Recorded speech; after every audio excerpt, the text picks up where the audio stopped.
Wow. You sent over some really fascinating stuff for this deep dive. Yeah. It's this lesson all about the Exodus from Egypt. Right. Story, a lot of us kind of know the basics. Yeah. But digging in deeper, Oh, for sure. it's really amazing how significant this event was. It is. The Israelites leaving Egypt, led by Moses, facing that Red Sea, right in their path to Canaan. To the promised land. It's like a pivotal turning point in their history, isn't it? I think it really is. More than just escaping. Yeah. This is, like you said, a real marker event. Yeah. It totally shaped their whole identity as a people. A foundation. Okay, so let's dig into this marker event idea a bit more. Sure. The lesson you gave me asks about the four most important ones in our own nation's history. Like for the U.S., the Declaration of Independence. Oh, one. But for the Israelites, the Exodus seems to be that defining moment. Absolutely. A real turning point. And what's fascinating to me is that these events don't just happen. They create a whole story. That's it. A shared narrative for a people. Right. They shape values, even future decisions. Definitely. Isn't that right? It's true. These marker events, they get so deeply embedded in how a people see themselves. Right. They become the framework for understanding their past, the present, even their aspirations for the future. Right. It's like with the Exodus, it wasn't just about getting out of slavery. Yeah. It was the birth of a nation. Wow. With this unique understanding of their relationship with God. So our mission today is to really understand those key moments, the monumental challenges. For sure. This massive group of people. Hundreds of thousands. Hundreds of thousands. At least. And how this incredible story unfolded. Absolutely. Based on all this information you've provided, we're talking centuries of slavery. A long time. And then suddenly they're on the move. Yes. Facing seemingly impossible situations. Over and over. Over and over again. Yeah. Okay, so let's start at the beginning. Okay. With the Exodus actually getting underway. Sure.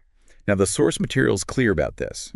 After the 10 plagues, especially the death of the firstborn during Passover, Right. Pharaoh didn't just let them leave. No, he did not. He briskly expelled them. He did. It says it right there. Yeah. There was a real urgency to it. A strong push. It makes you think about the psychological impact Yes. of all those plagues on both sides. I mean. The Egyptians and the Israelites. Absolutely. Just incredible. Yeah. And they weren't exactly sent away empty-handed, were they? That's right. The Egyptians were desperate for them to leave. Oh, yeah. And not come back. Yeah. So they loaded them down with possession. It did. It's such a fascinating detail. These former slaves leaving with abundance. Right. And the lesson points out that this actually fulfilled a prophecy. It did. Made to Abraham centuries earlier. A long time ago. It adds this whole other layer. This idea of long-term promises being fulfilled. Definitely adds a dimension of the divine plan unfolding. And let's not forget the sheer scale of this Exodus. Yeah, the numbers are really mind-boggling. The text says around 600,000 men on foot. Just the men. Beside women and children, and this mixed multitude. Wow. Plus all their livestock. Right. Estimates put the total number somewhere between 1.5 and 2.5 million people. It's a lot of people to move. Can you imagine the logistics? It's hard to fathom. Moving a group that size across any terrain. Across a desert, no less. It's mind-boggling. It really is. They left from Ramses, and their first stop was Sukkoth. Right. And the lesson even refers to a map. Yeah. Which puts these places in the Nile Delta region. Makes sense. And the timeline is staggering. It is. 430 years they lived in Egypt. A long time. Growing from about 70 people. Jacob and his clan. To this massive nation. Now, the source does mention that there's debate about this rapid population growth. There is. But it points out that Exodus itself says they multiplied with unusual rapidity. Right. Due to divine blessing. Interesting. It even offers a calculation. Does it? Based on large family sizes over generations. Okay. Which makes sense if you think about it. Yeah, I mean, it's not just the number itself. Yes. What a large population symbolizes. Right, in the ancient Near East. Yeah, big families, lots of descendants. Those are often seen as signs of divine favor. Signs of strength. Strength and blessing, yeah. So whether the number's literal or symbolic, it doesn't really matter. It speaks to how huge this community was becoming. Right. But sadly, this initial freedom doesn't last long, does it? No, it does not. Because then we have Pharaoh's change of heart. Right. It was so sudden and dramatic. Yeah, once the Israelites were gone, Mm-hmm. he and his officials really regretted losing their workforce. I can only imagine. I mean, can you imagine the economic implications? Wow. For Egypt at that time, to lose that much labor all at once. This would have been a huge blow. It would have. So they quickly gathered this formidable army. They did. The text specifically mentions 600 chosen chariots, Oh, wow. plus all the other chariots of Egypt, That's a lot of chariots. each with their officers. Their elite fighting force. This was their elite force. Yes. Do you think it was purely economic? Well, Motivated this reversal? it was probably a combination of things. Or was there some loss of face involved? I think so. I mean, the Israelites left on their own terms. Yeah. After those plagues. Seems defiant. It must seem defiant. Yeah, I think it challenged Pharaoh's authority, the power of Egypt. So this pursuit wasn't just about getting workers back. No. It was about reasserting their dominance.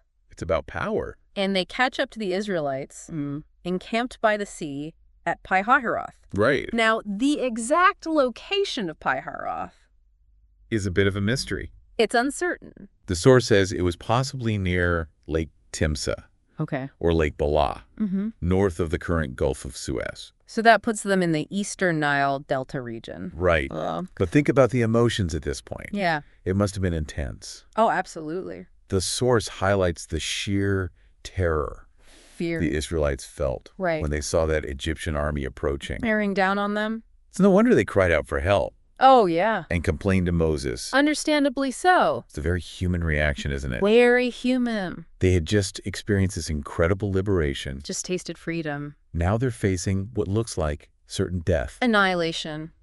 Their complaints are pretty harsh. They are. Is it because there are no graves in Egypt? Right. That you have taken us away to die in the wilderness? Ouch. They'd rather be slaves in Egypt It's pretty stark. than face this. That says a lot about their fear It really does. and how hopeless they felt. So Pharaoh's regret had hardened It into this determined pursuit. to regain control. So picture this. Okay. The sea in front of them. Oh. A massive, well-equipped army behind them. Closing in. They must have felt completely trapped. Utterly trapped. The lesson calls this a moment of crisis of faith. Makes sense. And it's easy to see why Yeah. all that newfound freedom about to be crushed. In a terrifying way. Was there any hint of resistance in the source? Any plan among the Israelites at this point? I don't think so. Or was it pure panic? The source really emphasizes their fear, Right. their cries for divine intervention. Okay. No mention of any organized resistance or strategic planning. Got it. Their focus was entirely on their impending doom. That makes sense. It really sets the stage for what happens next. And what happens next is the pivotal moment of the entire Exodus. The parting of the Red Sea.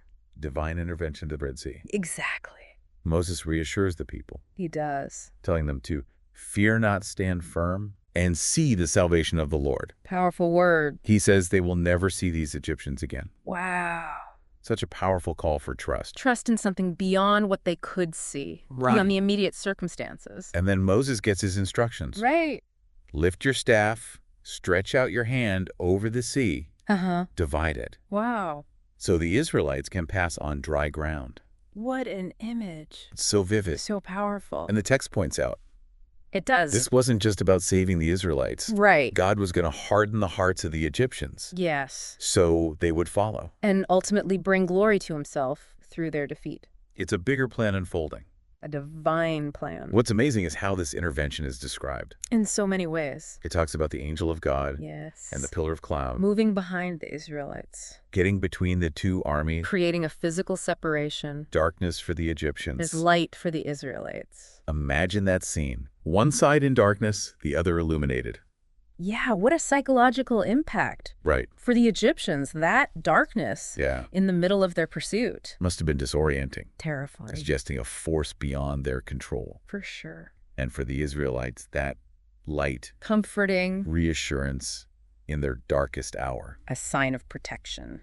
Then the source describes this strong east wind Sent by the Lord, all night long, driving back the sea. creating dry land with walls of water on both sides. That's hard to even picture. The scale of it. Unbelievable. With so many Israelites, this wasn't just a small path.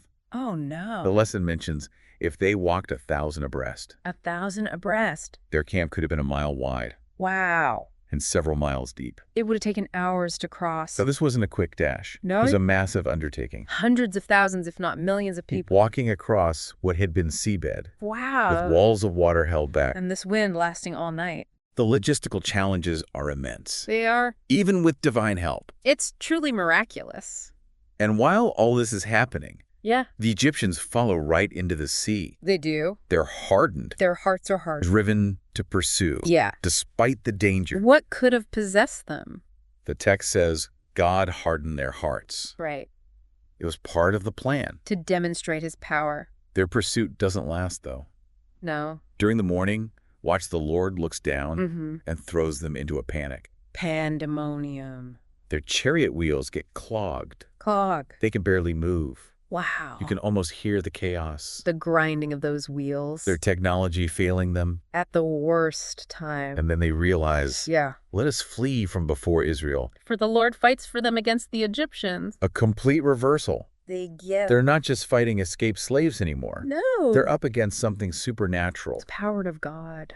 Once the Israelites are safe, Yeah. Moses stretches out his hand again, At God's command. and the sea returns. Engulfing the Egyptian army. The text is clear. Not one of them remained. Total destruction. The lesson even mentions a historical impact. Yeah. For years afterward, Mm-hmm. the Egyptian army was weakened. Significant. That must have changed things in the region. Big time geopolitical consequences. Imagine witnessing all this. I know. The Egyptians dead on the seashore. Powerful. They recognized the great power of the Lord. They did. This wasn't just about freedom from slavery. No. It was a profound experience. Awe-inspiring. It led to reverence, And strengthened their belief. renewed their trust in Moses as their leader, He delivered them. and they respond with worship and song A natural response. after such a rescue. Absolutely. And this is what makes it a marker event. Yes. The Exodus and the crossing of the Red Sea. It becomes their foundational story. The defining moment in their journey. The promised land. It's the fulfillment of God's promise to Abraham. Centuries in the making. A demonstration of divine power. And faithfulness. Something they would remember forever. It shaped their entire identity. It's like the lesson says. Yeah. It makes us think about similar moments in our own history Our own marker events. that shape our understanding of who we are. Where we come from. It's really powerful. It is. So to wrap up our deep dive, Okay. we've seen the sheer scale of the Exodus A nation on the move. against incredible odds. Yeah. We've looked at the Red Sea, A seemingly impossible obstacle. that threat from the Egyptian army, Bearing down on them. and then this dramatic divine intervention, It's amazing. securing their freedom. And defeating their oppressors. We've seen the fulfillment of prophecy, God's plan the unfolding. display of power That established this unique relationship. between the divine and this new nation. It's a powerful story. This whole account leaves me with a question, Yeah. and I hope it does for you listening too. Mm-hmm. What does this story tell us about impossible situations? About those unexpected solutions? When all hope seems lost. What about the marker events in our own lives And in history, that shape our identity? how we see the world. It's certainly a lot to think about. It is. Thanks for joining me on this deep dive. It's been a pleasure. Until next time. See you then.